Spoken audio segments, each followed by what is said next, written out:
Ayan po yung mga carrier na ginawa po natin na solid stainless o round bar.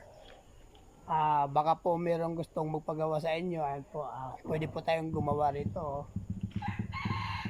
Ayan po, solid, napakatibay po ito.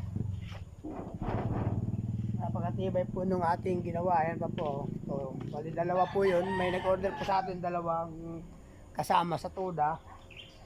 So, ayan po, ginawa po natin. Mamaya-maya po. Ito po nakakabit na, ano? Para doon sa kasama natin na si Bong, yung 306. Ayan, nakakabit na po. Tapos, ito naman po yung kay Toto. Pero mamaya-maya po, darating po siya. Kakabit po natin yan. So, baka meron pa pong gusto mo pagawa sa inyo. Pwede po kayo sa akin mag-DM para po mapag-usapan natin, no? Kung kailan niyo po gustong magpagawa. Po, magandang umaga po. Ito rin po, yung sidecar. Binago rin po natin yung align. Ayan po.